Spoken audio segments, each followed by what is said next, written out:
Magdalena Stenbock was a politically active Swedish countess and salon holder. She was married to Council President Count Bengt Gabrielsson Oxenstierna. She was recognized as an important contact by foreign diplomats and promoted an anti-French and pro-Austrian policy through her spouse and his office. Biography. Magdalena Stenbock was born to Count Erik Stenbock, a descendant to Queen Catherine Stenbock and Katharina von Schwerin. In 1667, she married Riksrad Count Bengt Gabrielsson Oxenstierna, who was appointed council president in 1680. Her family belonged to the most powerful in Sweden, and she had a strong position at court through her connections. Her stepmother Åke Johanna von Ripeda Sved as mistress of the robes in 1671–80. Her sister, Hedvig Eleonora Stenbock, served as maid of honor to the Queen, and her three nieces also served as maid of honors, among them Beata Spare, who became influential in her own right.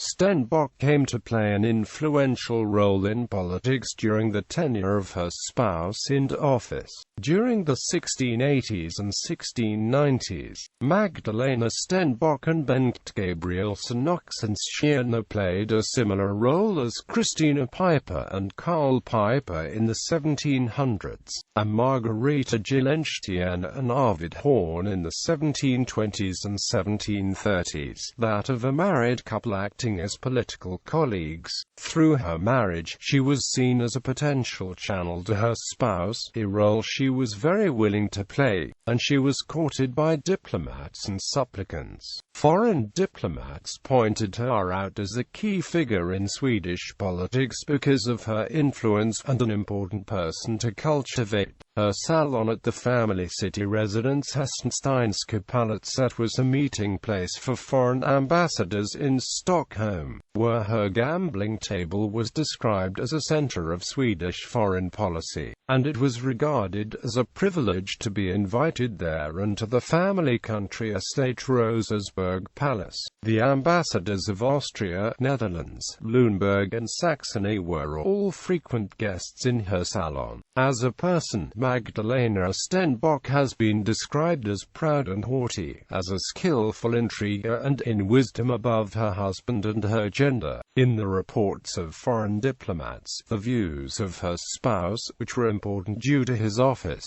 were often described in connection to that of his spouse. It was seldom mentioned what the Count himself thought as a person, but rather what the Count and Countess thought collectively. She was known to openly state her views. In April 1698, for example, she openly declared that her spouse had found a way to oppose an alliance between Sweden and France and that he was about to write a memorial, proving why such an alliance would be a mistake. During the late 17th century, the alliance policy was an important factor in which she was an active participator. She was anti-French and pro-Habsburg and supported an alliance between Sweden and Austria against France. She also supported a marriage alliance between Sweden and Austria and tried to prevent a marriage alliance between Austria and Poland. According to the Danish ambassador Jens Duell, that she and her spouse were both bought by bribes from the Holy Roman Emperor. Around 1700, Bengt Gabrielsson Oxenstierna lost his leading position in Swedish politics to Karl Piper, and Magdalena Stenbock to Christina Piper, which was reportedly taken as an insult by them, as the Pipers were only newly ennobled and considered upstarts. Nevertheless, Magdalena Stenbock acted and courted Christina Piper with gifts to promote the careers of her relatives.